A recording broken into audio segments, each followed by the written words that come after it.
Aside from opinions from consumers, what scientifically says that either grain or grass-fed cattle is better? Beef versus grain-fed. It's an issue that tends to carry very strong opinions on both sides of the debate.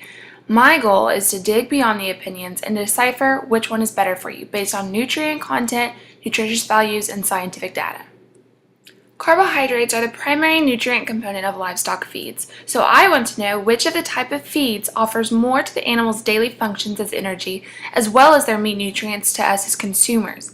Each of these are different aspects and factors that we will be looking at to compare and contrast the two carbohydrates, try and figure out which one is necessarily better, aside from the opinions from consumers of which one tastes better or is better for you. We're looking at scientific data. It's obviously something we see every day. It's everywhere, and it requires microbial digestion in the rumen of the ruminant or cecum of the non-ruminant. It's lower in fat and calories. Grass-fed beef has a more total amount of omega-3 fatty acids, which is something that throughout my research I found to be like the main component of what makes grass-fed beef cattle so much better than grain-fed as far as nutrients to the consumer. Grain-fed cattle possesses many omega-6 fatty acids that can actually be harmful to cell health, as to CLA, which is conjugated linoleic acid, and that's the omega-3 acid that is primarily just very strongly concentrated in grass-fed cattle. You will hear plenty of this as a result, like I said. This aids in cell structure of humans. So it's very important to our growth in every aspect of our body, our brain growth, our heart growth, internal organs, skin. It's a fatty acid that is also obtained through fish, and they, get your omega-3s in. It's very recommended that that's a fatty acid that you get plenty of into your body, and so it's a good fatty acid, which is exactly what grass-fed cattle have as far as components into their meat.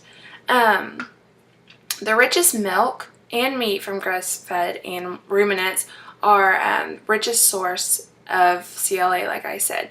A lot of studies are saying get into the fish, hit those fish oil pills or whatever. But what a lot of people don't know is that, yes, grass-fed meat does not have as much as fish oils, but at the same time, it does hold a larger component than grain-fed, which is something that most don't know. So it's a very strong component of grass-fed that overseeks the grain-fed.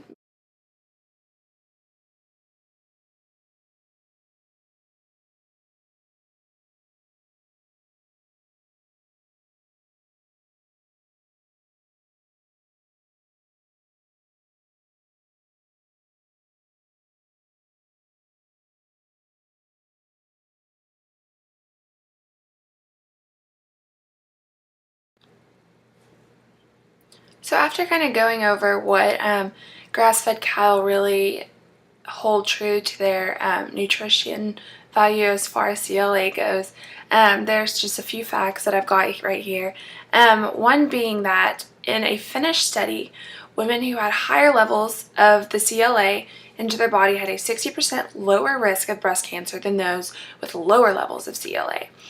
This kind of links back just to the switching of grass-fed to grain-fed, which back in the day, obviously was like the main way to produce cattle.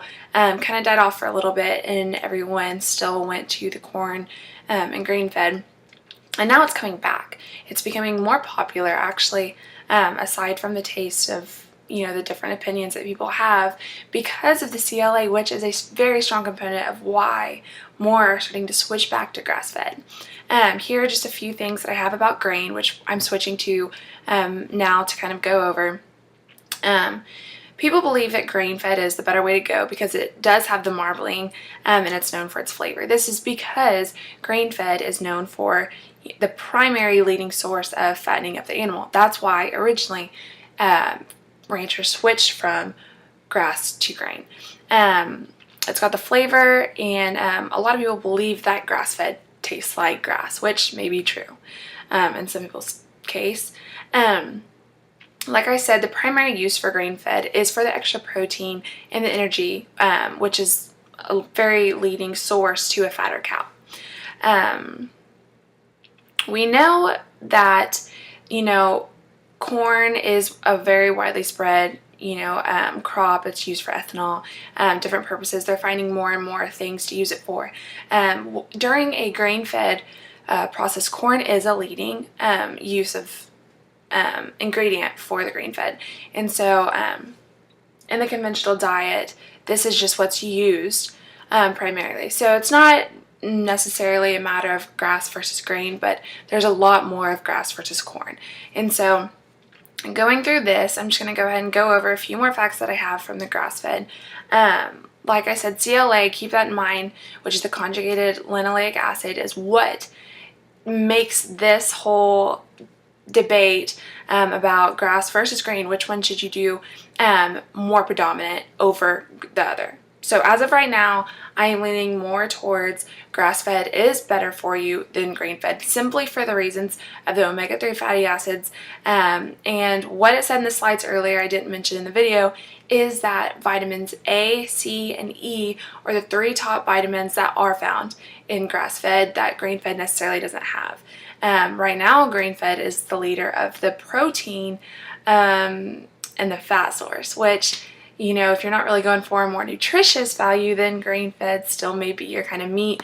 But for this research, grass right now is coming up on top of being the most nutritious value for consumers.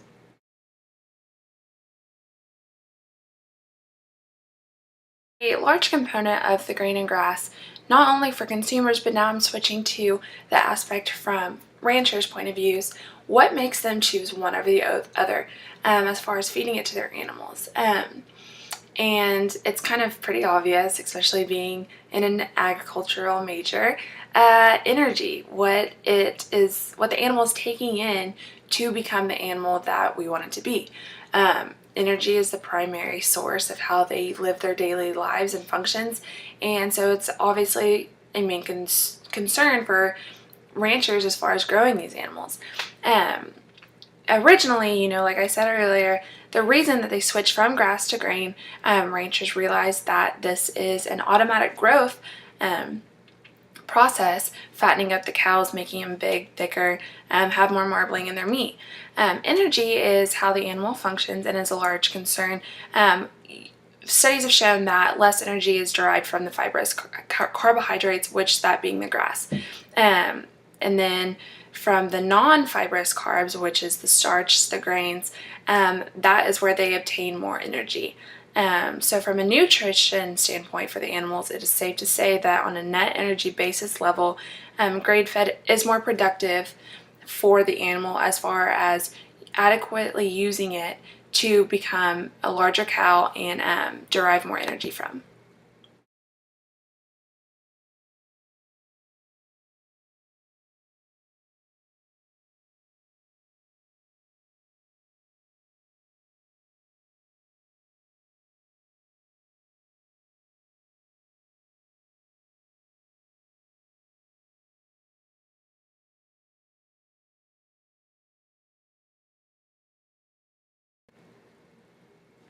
So after going through kind of the rest of the slideshow, it goes to show just more facts that I found of grain versus grass-fed.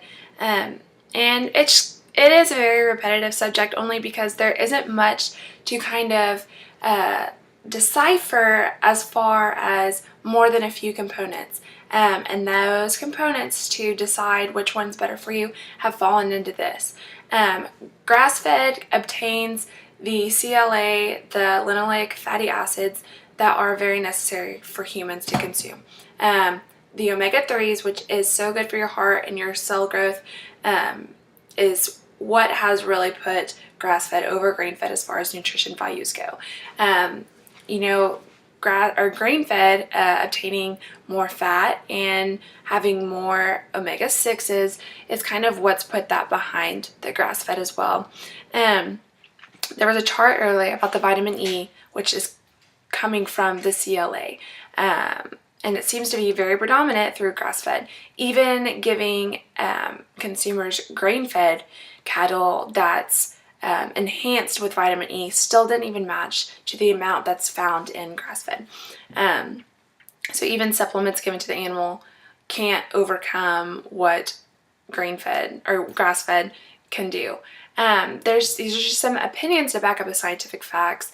I know that, especially down here in the South, we all believe in our grain-fed, and I personally, I think it tastes better, but after kind of doing the research and realizing how much more better it is for me as far as obtaining nutrients for, the taste doesn't bother me that bad. But here are just some opinions that I found. The flavor and tenderness are sometimes an issue with grass-fed. As most of you know, if you've tried it. If not, then, you'll hear a lot of people be like, it tastes like grass. It's not as, fatty. There's not that much marbling. It's just tough. And all a matter of opinion, like I said. But because of the different forages, the taste in grass-fed is less consistent because there's not a constant supply of, a lot of times, the same,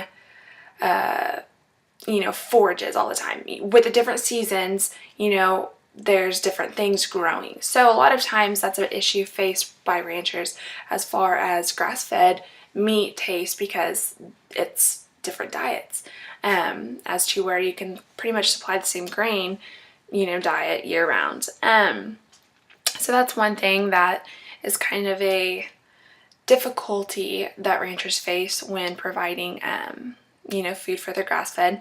A restaurant, this is just a little something that I found and I thought it was pretty cool. A restaurant cut top major cuts from a grass-fed and a grain-fed beef cattle, and they put it on 2 separate plates and gave it to the consumers, both in front of the other. Didn't say which one was which, so no, I would be biased about it. Overall, let's see, they showed a preference for the grass-fed. It got 65% of the votes for the dish that people preferred out of the two. There was a general surprise with the consistency of grass-fed. Like I said, the product, is not very consistent as far as taste goes. It really depends how you cook it. Some are better than others and whatnot. It also obviously depends on the type of cow. They said that the tenderness really surprised them, and then once they found out that it was grass-fed, many consumers were very surprised and said they'd be more open-minded to it in the future. So I thought that was a pretty cool fact, as far as, we hear bias all the time about which one's better than the other, but actually hearing it from a social experiment per se, and then grass-fed coming up on top, 65% over grain-fed, I thought that was pretty cool. Just shows that, maybe if it wasn't in our head, we could get past the taste and take in the more nutrients, especially since now these days with America, obesity, grain-fed being so predominant in fat and these omega-6 and higher cholesterol, that a lot of, as much as meat that we consume, yearly, it may be better for America to switch over to grass-fed, clearly for nutritious values. And after my research, I've just found that these nutrients alone are so predominantly different. It's just, if you're going for a nutritious standpoint, then grass-fed is definitely your meat to consume. And maybe that would fix some food-borne, not illnesses, but, sicknesses, diabetes, high cholesterol, heart disease, even cancer, as far as what they were saying with the CLA and how it helps lower those risks.